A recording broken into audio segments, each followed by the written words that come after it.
Hey, how's it going? And today I'm excited to bring you this tutorial on using actor components for modular code. And this is really important, and I have to say in my previous tutorials I might have made a mess of this. So I'm trying to clean up my ways and get on the right path to create cleaner and more modular code.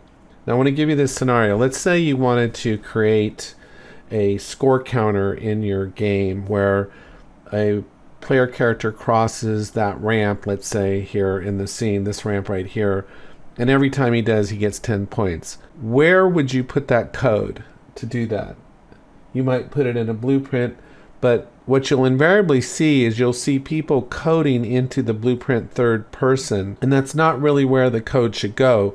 The code should be self-contained so that it can be placed in any other player character that there is, so that it's not tied to the blueprint third person. It's just inserted as a module.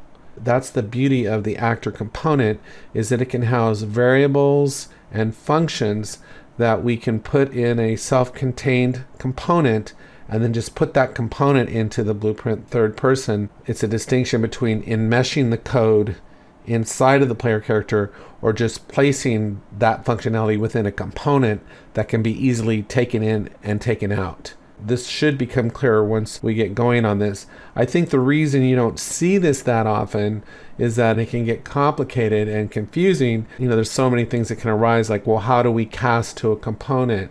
How do we set up a blueprint interface and all this? So I hope to present this to you as simply as I can so that you could start building your projects this way. We need three things for this to work. We're going to need a blueprint trigger, a actor component, and a blueprint interface. So let's go ahead and build these real quick, the components, and then we'll go in each one and work out the code, because they all rely on each other. So they all need to be brought into existence before we can do anything inside of them. So the first thing we're going to create is a BP trigger. So I'm going to come up here to the blueprint class here, go to actor, and we're going to call this BP underscore trigger. And this is what the player character will step on to get their 10 points, or whatever, however many points you want to give them. So I'm just going to go ahead and build up a little bit of this right now, and I'm just going to add a box collision in here, because that's all this is. A box collision right like that, and we'll compile and save that. And this is going to be driven off of every time the actor overlaps on it. So I can come over here and just click on component begin overlap. So this is what's going to drive that. And what I can do then is just drag this into the scene over here on this ramp, hit F, and this is what's going to trigger the score. So I'll hit the space bar here and I'll just make this a little bit wider. Okay, and then the next thing that we're going to build is a blueprint interface. So I'm going to right click again, we're going to go to blueprint, and we're going to create a blueprint interface, and I'll just call this BPI trigger. And if I click inside of here, I can just leave this called new function, and we just need a variable to pass, and I'll just call this score, and I'll just make this an integer, and it could be a float, whatever value really that you wanted, but we'll just make it an integer to keep it simple. And that's all we need to do inside of here, and compile and save that. And the last thing that we need to create is a actor component. So we're going to come up here to blueprint class again, go to actor component, and I'm just going to call this my component here. And like I said, this will contain our scorekeeping logic and variables. So we'll double click into here. So let's just go ahead and start with my component, since this is what's going to house our variables and our scorekeeping logic. So the first thing that we need to do is create a variable for our score. So I'm going to call this total score, like that, and we'll make this an integer. We'll compile and save, and by default it'll just start out at 0. And then what we want to do is every time it gets called, it's going to be called from the trigger by way of the blueprint interface, right? So it's going to be on the receiving end of the interface, so we need to implement it.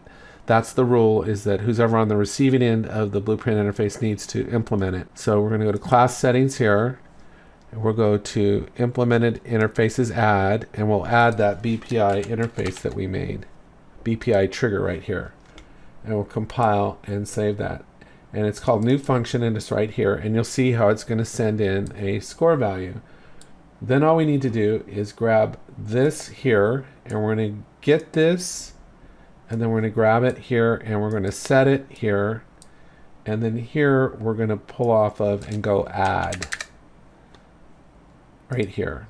So this is going to go in here, this is going to go in here, and then this is going to come in here.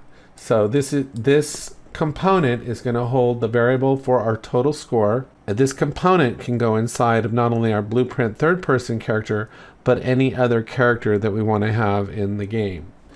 And so here, the last thing that we're going to do is we're just going to print out a value here on the screen so we can see what's going on. So we're going to go print string here, and then we'll just go append string right here. It's right on the very bottom.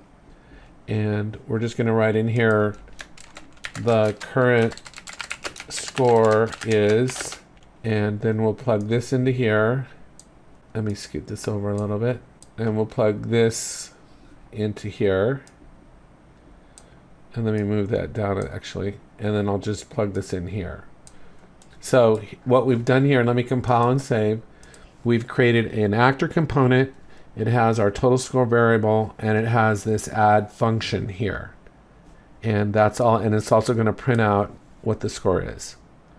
So that is all this logic and variable data is stored within this component that can not only go inside of our Blueprint third person, but any other player character. So now, like I said, we'll tie this logic to our Blueprint third person, but it won't be enmeshed inside its code. Now the last thing that we need to do is just come into the BPI trigger and finish out the little bit of logic here. And there's not much to do in here, but the main question is, how do we connect the BP trigger to my component? And this was actually giving me a little bit of trouble at first, but what we have to do is search for something called get component by class right here. And it's almost like a pure function because there's no exec pins on here, and we can search for our component class right here, and we're searching for my component, and it's right there. And then the target on this is going to be the actor who interacts with the box collision, right? So that's our target. And what's great about this is that the return value is actually going to be our component. So if I right click this and promote this to a variable, I have a reference to our component now.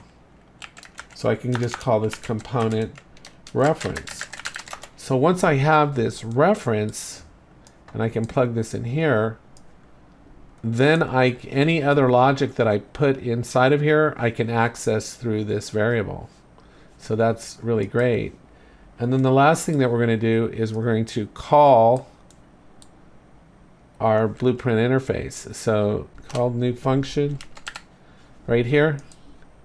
And all we have to do here is where we can set, we plug the target in there, and here's where we could set the score value. So I'm just going to set it to 10 like that.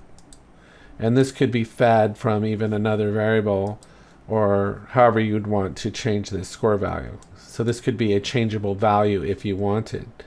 So we have all of our scoring logic here, right? We've got the trigger, we've got a Blueprint interface that passes the value through, and then we have all the logic inside, the data and the logic inside of our component. And then all we have to do is go into the third person here, into our Blueprint here, and all we have to do is add that component, you know. So just go by component, it's right here.